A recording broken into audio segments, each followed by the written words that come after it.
Hello student, आज हम लोग बीएसटी का फर्स्ट चैप्टर को कवर करने वाले हैं जिसका नाम है nature and significance of management, है ना।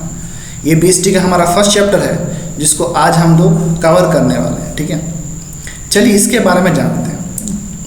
सबसे पहले इसके बारे में पढ़ने से पहले हम लोग जानते हैं मैनेजमेंट क्या है, किसको हम लोग बोलते हैं मैनेजमेंट। तो एक इंटरेस्टिंग फैक्ट आप लोग बताते हैं, हम लोग बचपन से ही मैनेजमेंट कर रहे हैं। जी हाँ, हम लोग बचपन से ही मैनेजमेंट कर रहे हैं और वो जो मैनेजमेंट कर रहे हैं उसका नाम है टाइम का मैनेजमेंट, यानी टाइम ऑफ मैनेजमेंट। बचपन से हम लोग क्या करते हैं कि सुबह उठते हैं, स्कूल जाते हैं, स्कूल से आते हैं, आने के बाद क्या होते हैं, लंच उंच करते हैं, खाना वाना खाते हैं। उसके बाद लंच करने के बाद हम लोग शाम को क्या करते हैं, खेलने वगैरह जाते हैं, खेल के आते हैं, ट्यूशन वगैरह जाते हैं, ठीक है। तो ये जो हम लोग टाइम का मैनेजमेंट कर रहे हैं ये हम लोग बचपन से ही कर रहे हैं, ठीक है। इसी को हम लोग क्या बोलते हैं, मैनेजमेंट करना, है ना। अगर स्टैंडर्ड डेफिनेशन का बात करें हम लोग मैनेजमेंट का, तो हम लोग कुछ इस तरह से बोल सकते हैं कि management is an art of getting things done with and through other is called management. Management कुछ भी नहीं, मैनेजमेंट का मतलब क्या हो गया कि किसी व्यक्ति से अगर कोई काम को आप करा ले तो उसी को हम लोग क्या बोलते हैं, मैनेजमेंट बोलते हैं। किसी भी व्यक्ति से कोई भी काम अगर आप निकलवा सकते हैं व करा सकते हैं उसी को हम लोग क्या बोलते हैं, मैनेजमेंट बोलते हैं। मैनेजमेंट का मतलब किसी व्यक्ति के द्वारा कोई काम को करा लेना व निकाल लेना, उसी को हम लोग बोलेंगे management. Management is essential for all organisations, big और स्मॉल। देखिए हर एक ऑर्गेनाइजेशन के लिए मैनेजमेंट काफ़ी महत्वपूर्ण है। बिना मैनेजमेंट का कोई भी ऑर्गेनाइजेशन काम नहीं कर सकता। मैनेजमेंट पर इसेंशियल एकदम ज़रूरत है, किसके लिए, कोई भी ऑर्गेनाइजेशन, चाहे वो बड़ा ऑर्गेनाइजेशन हो, चाहे छोटा सा दुकान क्यों ना हो, चाहे वो प्रॉफिटेबल कंपनी हो, ऑर्गेनाइजेशन हो, या फिर नॉन प्रॉफिटेबल कंपनी हो, सबके लिए क्या है, मैनेजमेंट होना अति आवश्यक है। बिना मैनेजमेंट का कोई भी ऑर्गेनाइजेशन व कोई भी कंपनी चला नहीं सकता, ठीक है। कोई भी सर्विस प्रोवाइड किया जा रहा है किसी के द्वारा, कोई भी मैन्युफैक्चर किया जा रहा है कोई भी कंपनी के द्वारा, सबके लिए क्या है, मैनेजमेंट इज नेसेसरी, है ना। मैनेजमेंट सबके लिए बहुत आवश्यक है। बिना मैनेजमेंट का कोई भी काम हो नहीं सकता, चाहे वो बड़ा कंपनी है, छोटा कंपनी है, प्रॉफिटेबल है, नॉन प्रॉफिटेबल है, सर्विस मोटिव से या मैन्युफैक्चर कर रहा कोई भी सामान, उसके लिए अत्यंत आवश्यक क्या है, मैनेजमेंट। बिना मैनेजमेंट को प्रोडक्शन कर नहीं सकता, प्रॉफिटेबल कॉस्ट नहीं बना सकता, कंपनी कुछ भी काम नहीं कर सकता। So that the individual makes their best contribution toward the group of objectives, हम लोग बोल सकते हैं। यहाँ पर जो अपना कंट्रीब्यूट्स दिया है ना, ये सब जो कंट्रीब्यूट्स उन लोग देगा ये विदाउट का मैनेजमेंट का पॉसिबल नहीं है। तो ये है स्टैंडर्ड डेफिनेशन ऑफ मैनेजमेंट। आप अपने एग्जाम में ये लिख सकते हैं स्टैंडर्ड डेफिनेशन ऑफ मैनेजमेंट के बारे में, ठीक है। तो मैनेजमेंट क्या है समझ में आ गया अब लोगों को। चलिए अगला देखते हैं। देखिए मॉडर्न कॉन्सेप्ट ऑफ मैनेजमेंट में क्या आता है, मैनेजमेंट को हम लोग 3 पार्टों में तोड़े। पहला पार्ट हो गया प्रोसेस, सेकेंड पार्ट हो गया इफेक्टिवनेस और थर्ड पार्ट हो गया मेरा इफिशियंसी, ठीक है। तो 3 पार्टों में हम लोग मैनेजमेंट को तोड़ते हैं, ठीक है। मॉडर्न कॉन्सेप्ट ऑफ मैनेजमेंट की अगर बात करें तो पहला हो गया प्रोसेस। प्रोसेस का मतलब क्या होता है कि जब भी हम लोग मैनेजमेंट करेंगे ना तो एक सीरीज और सीक्वेंस में करेंगे। मैनेजमेंट हमेशा क्या हो गया, सीरीज और सीक्वेंस से होगा, मतलब स्टेप बाय स्टेप्स होगा, है ना। मैनेजमेंट जब भी होगा वो क्या होगा, एक सीरीज में होगा या फिर सीक्वेंस में होगा। कहने का मतलब वो हमेशा किस में होगा, स्टेप बाय स्टेप होगा। जहाँ से तहाँ से नहीं कर सकते आप मैनेजमेंट। मैनेजमेंट जब भी आप कीजिएगा तो क्या कीजिएगा, स्टेप बाय स्टेप करना पड़ेगा आपको, ठीक है। जैसे मान के चल जब भी हम लोग मैनेजमेंट करेंगे तो हम लोग क्या करेंगे, सबसे पहले प्लानिंग करेंगे। फंक्शन ऑफ मैनेजमेंट में आप लोग पढ़ने वाले हैं नेक्स्ट चैप्टर में। तो इसमें सबसे पहले क्या करेंगे, प्लानिंग करेंगे। प्लानिंग करने के बाद ऑर्गेनाइजेशन करेंगे, फिर स्टाफिंग करेंगे, फिर डायरेक्टिंग करेंगे, फिर कंट्रोलिंग करेंगे। तो एक स्टेप बाय स्टेप हुआ कि नहीं, इसी को बोलते हैं प्रोसेस ऑफ मैनेजमेंट। जब मैनेजमेंट को हम लोग स्टेप बाय स्टेप काम को करते हैं तो उसको बोलते हैं प्रोसेस ऑफ मैनेजमेंट, है ना। मैनेजमेंट हमेशा स्टेप बाय स्टेप ही होता है।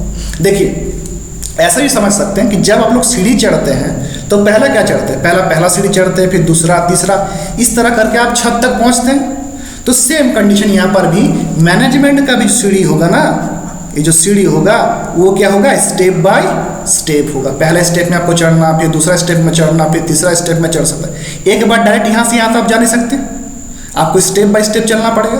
तो मैनेजमेंट में हमेशा क्या होना चाहिए, प्रोसेस से होना चाहिए, मतलब स्टेप बाय सीक्वेंस में, सीरीज में, किसी भी बोल दीजिए, ठीक है। तो मैनेजमेंट जब भी होगा क्या हो गया, इस तरह सीक्वेंस और सीरीज में होगा, ठीक है। अगला था इफेक्टिवनेस।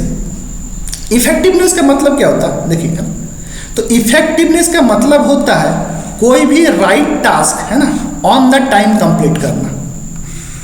कोई भी राइट टास्क को ऑन टाइम कंप्लीट करना हम लोग क्या बोलते हैं, इफेक्टिवनेस, है ना।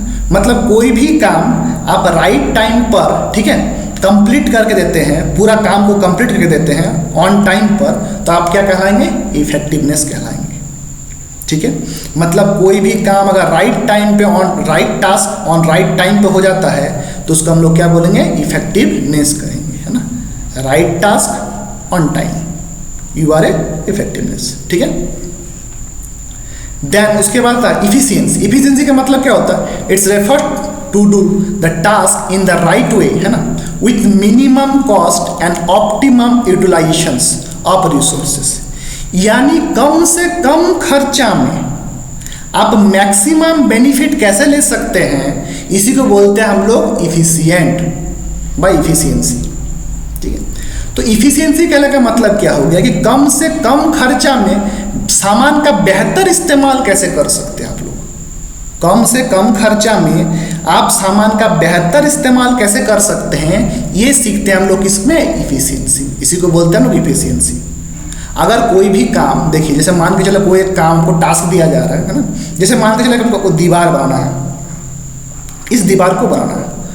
अब इस दीवार को बनाने के लिए आपको जो सीमेंट लग रहा है, मान के चलिए दीवार को बनाने सीमेंट का जो इस्तेमाल कर रहे हैं ना, उस सीमेंट इसमें खर्चा किया 10 बैग्स, मान के 10 बैग्स का आप सीमेंट इसमें लगाएं इस दीवार को बनाने में, है ना। और ऑन टाइम में कंप्लीट, इसको बनाने के लिए टाइम दिया गया था आपको 2 डेज, मान के चलिए 2 डेज का आपको टाइम दिया गया था, और आप 2 डेज में, है ना, 10 बैग सीमेंट इस्तेमाल करके इसको बना दिए, ठीक है। तो आपको हम क्या बोलेंगे, इफेक्टिवनेस बोलेंगे। क्यों, क्योंकि आप ऑन टाइम में कंप्लीट किए पहला बात, और टास्क को भी कंप्लीट कर दिए, ठीक है, यू आर ए इफेक्टिवनेस। लेकिन आप बोले कि दूसरा बार आप जब काम दिए तो सेम दीवार आप, है ना, 4 बैग सीमेंट में ही कंप्लीट करके दिखाएं 2 डेज के अंदर, तो यू आर इफिशिएंट। क्यों, क्योंकि आप कम से कम खर्चा किए और बेहतर काम करके दिखाएं, खर्चा भी कम किए और काम ऑन टाइम में भी कंप्लीट कर दिए, यानी मिनिमम कॉस्ट ऑप्टिमाइम यूटिलाइजेशन करके दिखाए हैं, तो आपको हम लोग क्या बोलेंगे, इफिशिएंट बोलेंगे। I hope effectiveness efficient clear हो गया आपका, है ना।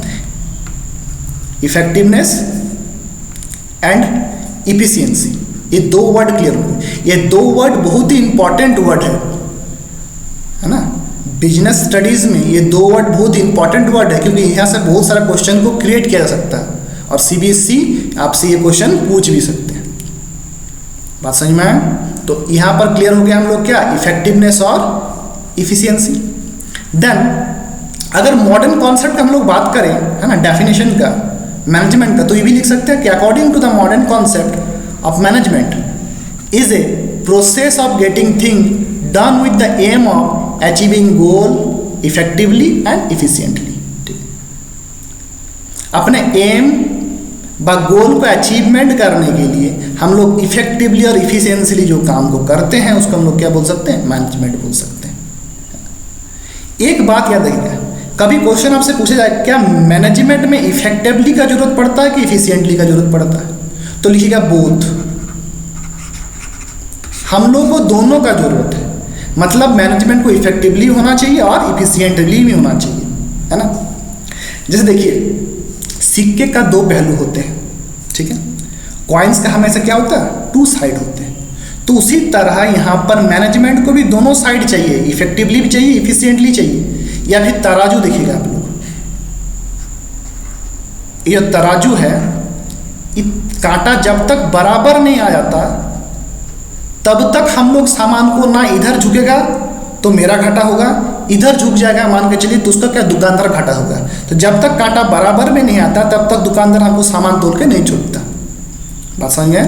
ये कांटा जब तक बराबर में नहीं आएगा तब तक दुकानदार हमको सामान नहीं देगा तोलने के बाद, ठीक है। इधर झुकेगा तो मेरा घाटा हो जाएगा, उधर झुकेगा तो उसका घाटा हो जाएगा। तो जब तक बराबर में नहीं आएगा। उसी तरह एक मैनेजमेंट के लिए इफेक्टिवली और इफिशिएंटली दोनों बहुत इंपॉर्टेंट है। इसलिए मैनेजमेंट को क्या होना चाहिए हमेशा, बोथ, दोनों, इफेक्टिवली भी होना चाहिए और इफिशिएंटली भी होना चाहिए। आई होप यहां तक आप लोग का क्लियर हो गया होगा। नेक्स्ट देखते हैं। देखिए कैरेक्टरिस्टिक्स की अगर बात करें हम लोग ऑफ मैनेजमेंट की, तो मैनेजमेंट क्या होता है। तो देखिए पहला में लिखा गया है क्या कि management is A goal oriented process, है ना। गोल ओरिएंटेड मतलब देखिए मैनेजमेंट जो होता है ना हमेशा एम, है ना, ऑर्गेनाइजेशन के ऑब्जेक्टिव्स पर काम करते हैं। हमेशा किस पर काम करेंगे, एम्स पर काम करेंगे, एम्स पर काम करेंगे कि मेरा एम क्या है, मेरा गोल क्या है, उस पर कंपनी हमेशा कोई भी ऑर्गेनाइजेशन उस पर काम करता है। कि देखिए इस साल का मान के चलिए प्रोडक्शन 10,000 यूनिट का है, तो कंपनी चाहेगी कि अगला साल का यूनिट का प्रोडक्शन मेरा 12,000 का हो, ठीक है। ये कंपनी का गोल है, ये कंपनी का अचीवमेंट है, एम है कि इसको टारगेट को आप हम लोग अचीव करना। 10,000 का यूनिट तो हम लोग का क्रॉस कर चुके हैं, अब अगला साल हम लोग 12,000 के यूनिट को हम लोग क्रॉस करेंगे। तो ये क्या होता है, goal oriented process. Goal oriented का मतलब होता है गोल को अचीवमेंट करना। तो मैनेजमेंट हमेशा क्या सोचेगा कि मेरा गोल क्या है, मेरा टारगेट क्या है, मेरा एम क्या है, उसको हमको अचीवमेंट करना है, ठीक है। इसको बोलते हैं management is A goal oriented process. अगला था management is A pervasive. Pervasive का मतलब होता है यूनिवर्सल, याद रखिएगा परवेसिव का मतलब क्या होता है, यूनिवर्सल। यूनिवर्सल कहने का मतलब ये हर जगह पर एप्लीकेबल होने वाला, यानी एक बच्चा का जन्म से लेकर मृत्यु तक जितना भी इवेंट्स होगा ना उसको हम लोग क्या बोलेंगे, मैनेजमेंट। इवेंट्स करने का मतलब जैसे उसका क्या हो गया, उसका जनेऊ वगैरह हुआ, छठियारी वगैरह होता है, उसके बाद उसका क्या होता है, शादी वगैरह होता है, फिर उसका जब अंतिम संस्कार होता है, जब मर जाता आदमी, ठीक है। तो ये जितना भी इवेंट है ना, ये सब इवेंट को हम लोग क्या बोलते हैं, मैनेजमेंट। इन शॉर्ट यहाँ पर कहने का मतलब ये है कि मैनेजमेंट हमेशा क्या होता है, परवेसिव होता है। परवेसिव मतलब यूनिवर्सल। यूनिवर्सल मतलब होता है हर जगह पर एप्लीकेबल होने वाला, चाहे वो टॉप लेवल मैनेजमेंट में हो, मिडिल लेवल मैनेजमेंट हो, लोअर लेवल मैनेजमेंट में हो, कोई भी मैनेजमेंट में हो, उसको हर जगह पर एप्लीकेबल होता है। ऐसा कोई जगह नहीं जहाँ वो एप्लीकेबल नहीं होता, ठीक है। हर जगह पर, चाहे वो इंडिया में कोई भी कंपनी ऑर्गेनाइजेशन बैठा हुआ, चाहे अमेरिका में बैठा हो, चाहे रूस में बैठा हो, चाहे चाइना में बैठा हो, चाहे पाकिस्तान में बैठा हो, हर कोई को जरूरत है किसका, मैनेजमेंट का। तो ये परवेसिव है, मैनेजमेंट हर जगह पर एप्लीकेबल होता है। ऐसा कोई जगह नहीं जहाँ पर मैनेजमेंट इससे एप्लीकेबल नहीं होता। तो मैनेजमेंट हर जगह पर एप्लीकेबल होगा। बात समझे? इसको बोलते हैं मैनेजमेंट इज ए परवेसिव, ठीक है। अगला था management is a multi dimension. Multi dimension कहने का मतलब होता है फैला हुआ, मतलब मैनेजमेंट हर जगह में फैला हुआ। कौन कौन जगह में, तो मेनली मैनेजमेंट को 3 जगह में फैला हुआ मानते हैं, वर्क, पीपल, ऑपरेशन। पहला होगा management is of A work, management of people और मैनेजमेंट ऑफ ऑपरेशन। तो मैनेजमेंट किस में काम करता है, वर्क में काम करता है, पीपल में काम करता है, और आपका करता है किस में, ऑपरेशन में। वर्क कहने का मतलब क्या हो गया कि मैनेजमेंट किसके द्वारा किया जाएगा, कौन आदमी है जो मैनेजमेंट को कर रहा है। जैसे मान के चलिए आप स्कूल जाते हैं, तो स्कूल में कौन पढ़ाता है, आपके टीचर ना आपको पढ़ाते हैं। तो टीचर क्या हो गया, वर्क में आएंगे, है ना, कि कौन टीचर कौन सा क्लास लेंगे, इसका मैनेजमेंट किया जाएगा कि भाई आप साइंस का क्लास लीजिएगा, आप मैथ्स का क्लास लीजिएगा, आप अकाउंट्स का क्लास लीजिएगा, आप बीएसटी क्लास लीजिएगा, ठीक है। इसको बोलेंगे management of work. Management of people किसके द्वारा लिया जाएगा, ये तो काम हो गया। अब किसके द्वारा लिया जाएगा, उसको लेने वाला तो कोई चाहिए। जैसे टीचर हम बोले तो टीचर क्या करेंगे, वहाँ पर पीपल काम करेंगे, है ना, कि साइंस का क्लास ये टीचर लेंगे, मैथ्स का क्लास ये टीचर लेंगे, अकाउंट्स का ही लेंगे, बीएसटी का लेंगे, इकोनॉमिक्स का ये लेंगे। तो ये क्या होगा, मैनेजमेंट ऑफ पीपल। जो काम है उसको वर्क बोलते हैं, जो आदमी कर रहा है उसको क्या बोलेंगे, पीपल बोलेंगे। हर जगह में इसको ह्यूमन रिसोर्स भी बोलते हैं हम लोग, कि कोई भी काम को मैनेजमेंट को कराने के लिए उसको क्या चाहिए, आदमी चाहिए, ह्यूमन रिसोर्स चाहिए, ठीक है। मान के चलिए कोई कंपनी को इंजीनियर चाहिए, ठीक है, तो क्या करेगा, इंजीनियर को रिक्वायरमेंट करेगा। कोई कंपनी को चार्टर्ड अकाउंटेंट चाहिए, सीए चाहिए, तो क्या करेगा, सीए की रिक्वायरमेंट करेगा। तो ह्यूमन रिसोर्स वाला क्या कराएंगे, सीए लाएंगे खोज के, जो उस कंपनी को ऑडिट कर सके। तो इसको बोलेंगे मैनेजमेंट ऑफ पीपल। अगला था management of operation. Management of operation का मतलब होता है रॉ मटेरियल परचेस करने से लेकर, ठीक है, जब तक सेलिंग तक, रॉ मटेरियल परचेस करने से लेकर सेलिंग तक जितना भी जगह काम होगा उस काम को क्या बोलेंगे, ऑपरेशन बोलेंगे। रॉ मटेरियल परचेस करने से लेकर सेलिंग तक जितना भी काम होगा उस काम को हम लोग बोलेंगे क्या, उसको हम लोग बोलेंगे ऑपरेशंस, है ना। रॉ मटेरियल बाइंग से लेकर फिनिश गुड्स तक जितना भी काम होगा उसको हम लोग क्या बोलेंगे, ऑपरेशन बोलेंगे। आई होप क्लियर हो गया आपको। मल्टी डायमेंशन मतलब वर्क, पीपल और ऑपरेशन, 3 डायमेंशन जो काम करता है मैनेजमेंट हम लोग का, ये है। अब क्लियर हो गया आप लोगों का। चलिए नेक्स्ट देखते हैं। Management is A continuing process. ये वर्ड को एकदम दिमाग में छाप लीजिए, ये वर्ड बहुत जगह पर आपके आने वाला है। मैनेजमेंट क्या होता है, कंटिन्यूअस प्रोसेस होता है। मैनेजमेंट हमेशा चलता रहता है, कभी ये बंद नहीं होगा, never ending process. Management is also never ending process. आप ये भी लिख सकते हैं, ये कभी भी खत्म नहीं होगा मैनेजमेंट, है ना। हर साल मैनेजमेंट रिन्यूअल होता है, रिन्यू कराते हैं। जैसे मान के चलिए हम 2019, ठीक है, से लेकर 20 तक एक मैनेजमेंट के कि भाई इस साल हम लोग टारगेट है 10,000 यूनिट का, ठीक है। अगर 31 मार्च को ये खत्म हो जाएगा, 20 को कब खत्म होगा, 31 मार्च को खत्म होने के बाद तो फिर से 1 अप्रैल आएगा ना, 1 अप्रैल आएगा। जस्ट 1 मिनट,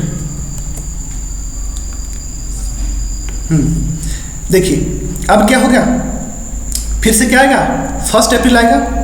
और 1 अप्रैल को ये कंपनी फिर से टारगेट देगी, कब के लिए, 2021 के लिए, कि भाई इस साल प्रोडक्शन क्या होगा, अगला साल 10,000 का था ना, इस साल 12,000 का प्रोडक्शन होना चाहिए कंपनी के पास। तो कभी एंड होने वाला है मैनेजमेंट, हर साल तो रिन्यूअल होता जा रहा है, तो मैनेजमेंट कभी भी एंड नहीं होता। It is a continuing process, never ending process बोल देते पहले। Management is also a never ending process, आप लोग लिख सकते हैं, ठीक है। कभी भी खत्म नहीं होगा मैनेजमेंट, जब तक कंपनी इंसॉल्वेंट ना हो। Management it is a group activity. Management हमेशा क्या होता है, ग्रुप एक्टिविटी। अकेले व्यक्ति के द्वारा मैनेजमेंट नहीं किया जाता। मैनेजमेंट जब भी होगा क्या होगा, ग्रुप ऑफ एक्टिविटी में होगा, मतलब सबको लेकर होगा, है ना। आप अभी सिम वगैरह जो चलाते हैं, है ना, वो हम लोग अधिकतर इस्तेमाल करते हैं जियो का, है ना, जियो एयरटेल का इस्तेमाल करते हैं। क्या एयरटेल कंपनी का, जियो कंपनी का मालिक क्या सिम को बेचता है, नहीं, है ना। उस कंपनी का मालिक सिम को नहीं बेचता, उनके वर्कर सिम को बेचते हैं, ठीक है। तो ये जो कंपनी है जियो कंपनी, जो जियो कंपनी है, इसमें बहुत सारे स्टाफ होंगे जो काम को करते होंगे, बहुत सारा मैनेजमेंट होगा, मैनेजर होगा जो काम को करता होगा। तो इस सबको लेकर चलता है कि नहीं, बहुत सारा आदमी लोग लेके। तो जब ये बहुत सारा आदमी लेके चलता है, इसको बोलते हैं हम लोग ग्रुप एक्टिविटी। मतलब अकेले व्यक्ति के द्वारा कोई भी काम को संपन्न नहीं किया जाता। ये काम तभी संपन्न होगा जब बहुत सारा आदमी एक साथ जुड़ेंगे, ठीक है, एक साथ बहुत सारा आदमी, है ना, जुड़ा हुआ, उसको हम लोग क्या बोल सकते हैं, उसको हम लोग बोलेंगे यहाँ पर ग्रुप एक्टिविटी, सब मिलकर जो काम करेंगे। अगला था management is A dynamic function. Management dynamic function का मतलब होता है कि मैनेजमेंट जो होता है ना, एक सर्टेन टाइम पीरियड के बाद हमेशा क्या होता है, ये चेंज होता रहता है। इसका टेस्ट में चेंज होगा, टेक्नोलॉजी में चेंज होगा, ठीक है। हो सकता है इसका क्या होगा, टेस्ट में चेंज होगा या फिर टेक्नोलॉजी में चेंज होगा। जैसे देखिए अभी आपको और एक एग्जांपल देते हैं। 10 साल पहले, अगर हम लोग 10 साल पहले का बात करें, है ना, 10 साल पहले का अगर बात करें तो 10 साल पहले आज के ज़माने से मॉडर्न टेक्नोलॉजी नहीं था। जैसे आप लोग का हाथ में जो मोबाइल्स फ़ोन है, 4G का सिम इस्तेमाल कर रहे हैं, नेट वगैरह चला रहे हैं, क्या 10 साल पहले ये सब संभव था? इतना अच्छा टेक्नोलॉजी था हम लोग के पास? 4G का सपोर्टेड था हम लोग के पास? नहीं था हम लोग के पास, ठीक है। 10 साल के बाद क्या आया, अचानक से रिवोल्यूशन आया, चेंजेस आया, देखने को मिला। किसमें? हम लोग मॉडर्न की ओर जाने लगे, ठीक है ना। हम लोग जो है डेवलप्ड होने लगे बहुत अधिक मात्रा में। तो इसका मतलब क्या, ये एक डायनेमिक फंक्शन है कि नहीं। एक सर्टेन टाइम पीरियड के बाद बहुत बड़ा चेंज आना, हो सकता है टेक्नोलॉजी में चेंज आ जाएगा, टेस्ट में चेंज आएगा, फंक्शन में चेंज आएगा, किसी भी चीज़ में चेंज आना, है ना, उसको हम लोग बोलते हैं क्या, डायनामिक फंक्शन, है ना। देखिए तो management has a make up change in goals, ठीक है, ऑब्जेक्टिव्स, है ना, एंड अदर एक्टिविटी। तो मैनेजमेंट चेंज करेगा, गोल में चेंज आया करेगा, कभी कभी ऑब्जेक्टिव्स में चेंज करेगा, या फिर अदर एक्टिविटी में चेंज करेगा। अदर एक्टिविटी में क्या आएगा, जैसे टेक्नोलॉजी अभी एग्जाम्पल दी, या अदर एक्टिविटी में आएगा। तो मैनेजमेंट हमेशा क्या होगा, एक डायनामिक फंक्शन होगा, हमेशा इसमें चेंज आता है। बात समझे?